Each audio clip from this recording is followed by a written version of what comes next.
আমাদের দেশে চোর বাটপার দুর্নীতিবাজদের আগে পোষা হয় নিজেদের স্বার্থে নিজেদের সুবিধার্থে। এই সুযোগে চোর বাটপার দুর্নীতিবাজরাও সবকিছু লুটেপুটে জয় বাংলা করে সরে যায়। একটা লোক একটা প্রতিষ্ঠানে কর্মরত অবস্থায় দুর্নীতি অন্যায় অনিয়ম করলে তাকে ইচ্ছা করলেই ধরা যায়, তাকে ইচ্ছা করলে ধরা যায়। কিন্তু কর্মরত অবস্থায় তাকে না ধরে তার থেকে সুযোগ সুবিধা নেওয়ার জন্য তাকে যদি ছেড়ে দেওয়া হয়, তাহলে তো সে পুকুর চুরির জায়গায় সাগর চুরি করবে, তাই না? সে তো সুযোগের সদ্ব্যবহার করবে। এখানে অঙ্ক বোঝার কি আছে আবার? এই যে ধরেন উনাদের বিরুদ্ধে অনেক জল্পনা-কল্পনা, অনেক কথাবার্তা হচ্ছে। উনারা নাকি ফেঁসে গেছেন। ইউজ করে ফেলে দেওয়া হয়েছে। সরকারের পক্ষ থেকেও বলা হচ্ছে উনাদের কর্মের ভার সরকার নিবে না। আরে ভাই এগুলো হইলো আইওয়াস কথাবার্তা। এগুলো হইলো আইওয়াস কথাবার্তা। বুঝছেন না?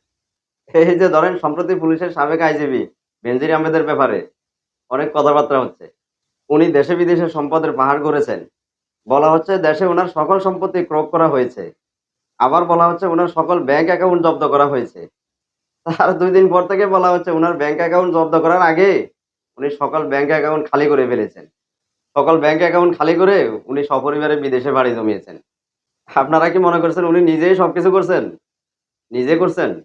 বাংলাদেশের মিডিয়াগুলা যেভাবে প্রচার করছে, যেভাবে উনাকে প্রচার করছে উনি বিদেশে চলে গেছেন। উনি কি চুরি করে গেছেন? উনি কি চোরের মতো গেছেন এই যে বিমানবন্দর দিয়ে? উনাকে কেউ চেনে না, না? আপনারা মনে করছেন উনাকে কেউ চেনে না। উনি কি আমার আপনার মতো অপরিচিত? উনি অপরিচিত না। উনি চোরের মতো যায় নাই। উনি প্রকাশ্যে গিয়েছেন। উনি নিজ থেকে করেন নাই এটি। উনাকে দেশ ত্যাগ করতে সহযোগিতা না করলে উনি কখনোই পারেন নাই এটি। কখনোই পারেন নাই। এই উনাদের মতো লোকেরা স্বইচ্ছায় নিজেরা করতে পারেন নাই এসব। নিজেরা এসব করতে পারেন নাই। আর আপনারা কি মনে করছেন উনারা ধরা খেয়ে গেছেন? উনারা ধরা খেয়ে গেছেন? না, উনারা ধরা খান নাই। এগুলা আইওয়াস। এগুলা আইওয়াস। আপনাদের মতো বাঙালিদের এগুলা আইওয়াস। আমাদের দেশে একটা প্রচলন আছে। বন্যা হওয়ার আগে কোনো প্রোটেকশন নাই। কোনো প্রোটেকশন নাই। কিন্তু বন্যা হয়ে গেলে বন্যা কবলিত এলাকায় বন্যার্ত মানুষদের কাছে গিয়ে কিছু মানুষ টিড়া-মুড়ি নিয়ে খুব মানবতার ফেরিওয়ালা সাজে। মানবতার ফেরিওয়ালা সাজে। দেখেন না? কিন্তু বন্যা হয়ে গেলে ওই বন্যা কবলিত এলাকায় মানুষের যে ক্ষতি হয়ে যায়, কোনো মানুষের সেটা যে সারা জীবনে সেরে উঠাও অসম্ভব। সেরে উঠাও অসম্ভব। আল্টিমেটলি এটি পুরো দেশ ও জাতির ক্ষতি। পুরো দেশ ও জাতির ক্ষতি হয়ে যায়। বুঝতে হবে। অথচ আমরা জানি প্রতি বছর যে সমস্ত এলাকায় বন্যা হয়, জোয়ারের পানি ঢুকে, উজানের পানি ঢুকে, সেই সমস্ত এলাকায় যদি ভালোভাবে বাঁধ নির্মাণ করা হয়, স্লুইস গেট করা হয়, তাহলে এরকম বন্যা এরকম ক্ষতিগ্রস্ত হয় না। দেশ ও জাতি বন্যা এরকম ক্ষতিগ্রস্ত হয় না। তাহলে দেশ ও জাতি বন্যার মতো এরকম ভয়াবহ দুর্যোগের সম্মুখীন হয় না। দেশ ও জাতি এরকম ক্ষতিগ্রস্ত হয় না। অনেক প্রোটেকশন হয়। প্রোটেকশনের ব্যবস্থা হয়।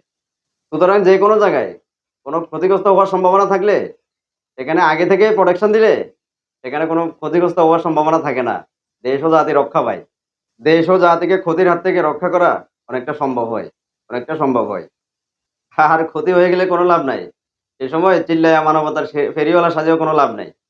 সে সময় জাতির সাথে এগুলা মশকরা আর ফাজলামি ছাড়া আর কিছুই নয়। সবাই ভালো থাকবেন। আল্লাহ হাফেজ। আসসালামু আলাইকুম।